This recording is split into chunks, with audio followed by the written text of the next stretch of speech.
dizia para você que uma das coisas que me pegou, não me lembro se foi no ginásio, no colégio, agora não vou atualizar a monocratura, tá? Se foi no colégio ou se foi na faculdade, que a professora, minha professora, falando de percepção e comunicação, ela conta uma experiência americana que se colocou numa escola de alunos brancos um cartaz em que ela retratava família branca, almoçando, tal, aquela coisa.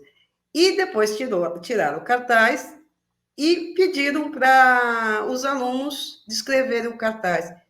Eles colocaram uma mulher negra servindo aquela família branca, não tinha. Não tinha.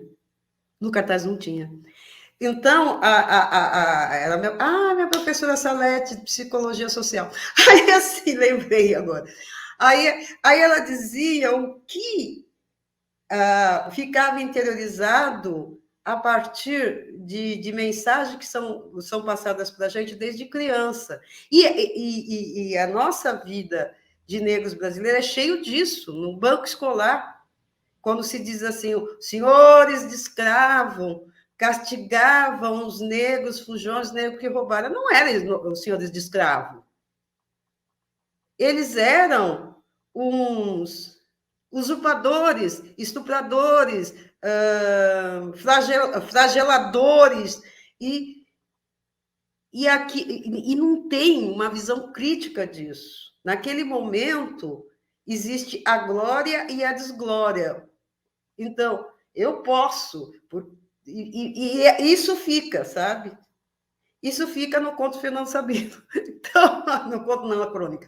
Aí, assim, então, de repente, quando eu fui fazer Maréia, quando eu fui fazer Maréia, eu pensei em Bará não tem branco, tem um. Eu quis fazer uma família negra e não dá, e é a minha perspectiva, não dá o protagonismo da pessoa que me maltrata, da pessoa que me mata. Não dá protagonismo ao preconceito. Ele existe. Mas em Maréia, eu conto toda a proteção que ela tinha. Né? Toda a felicidade. A Maré não, em Bará.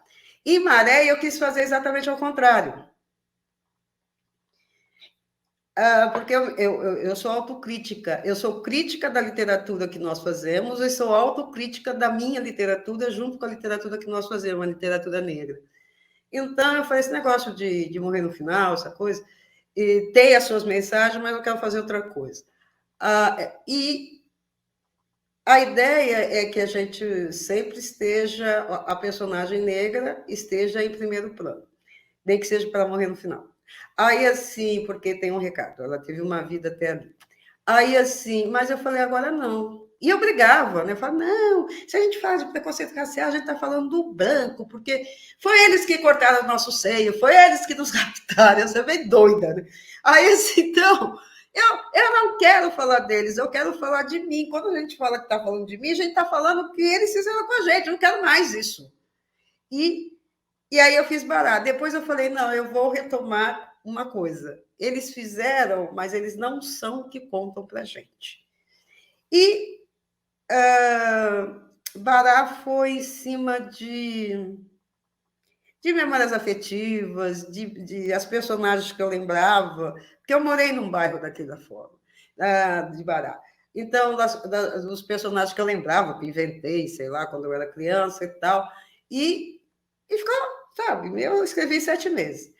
Aí, quando eu resolvi fazer Maré, eu falei, não, vou partir ao contrário, eu vou fazer pesquisa e eu quero desmistificar essa glorificação de que chegaram os conquistadores. Não, chegaram os invasores.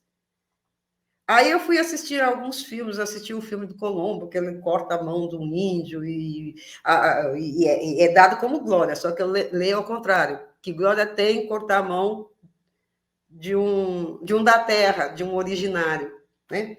Aí, assim, eu gostei da ideia, eu passei quase um ano pesquisando isso. Aí, assim, Aí eu gostei da ideia, eu comecei a ler livros de histórias, e alguns escritos por negros, eu até pegava uma ilha ou outra que tá no livro, e os livros escritos por branco eu li ao contrário, né? Eu li ao contrário. Ou seja, eu tenho lá um livro que relata a.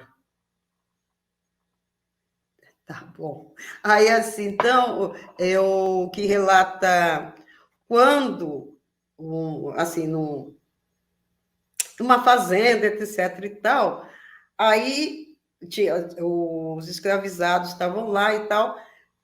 Aí chegou lá o povo, não lembro bem por quê, é um livro de época, relatos de época. E aí eles começam, o relato de época é muito descritivo. Então eles começam a descrever, e na descrição você até percebia o nojo que eles estavam em relação àquilo. Aí eles escreviam algumas coisas, eu falei, gente, isso aí é um padê, isso é uma oferenda para algum. Eu estou vendo que é uma oferenda para algum. E o cara, não, porque tinha uns potinhos de barro que tinha água dentro. Eu falei, os caras nem sabiam. Aí eu caio naquele teu comentário da circularidade, os caras não estão sabendo o que está ali. E aí um outro também que eu li, aí acho que foi aqui no. Eu estou em Maricá, né? Aqui no Rio de Janeiro, que eu estou aqui há 3 anos em Maricá. Aqui no Rio de Janeiro, eu fui, acho que na Biblioteca Nacional, eu gosto muito de ir para esses lugares, aqui no Rio. Ia, né? 2 anos de Covid, está difícil. Mas aí tinha. Eu acho que eu tenho esse livro também. Aí eu comprei um livro também de época, em que eles descreviam, e tinha foto, uma escravizada fugida que não sei o quê. Então, aí descreviam, e a foto, ela tinha um turbante, uma bandana, um pano da costa, vou falar o nome, né? Um ojá aqui assim, com listas de algumas cores e tal, alguns colares no pescoço, e um rosto assim de. Eu falei, gente,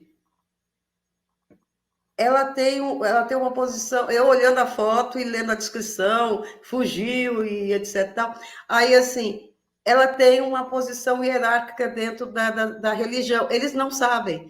Então, e esta figura, vocês que leram Maréia, passa a ser a tia Fé no livro, tá? Então, passa a ser a tia Fé, aquela que faz um monte de coisa, compra o livro na Malê, entra no site. Aí, assim, então, passa a ser a tia Fé, que acontece um monte de coisa.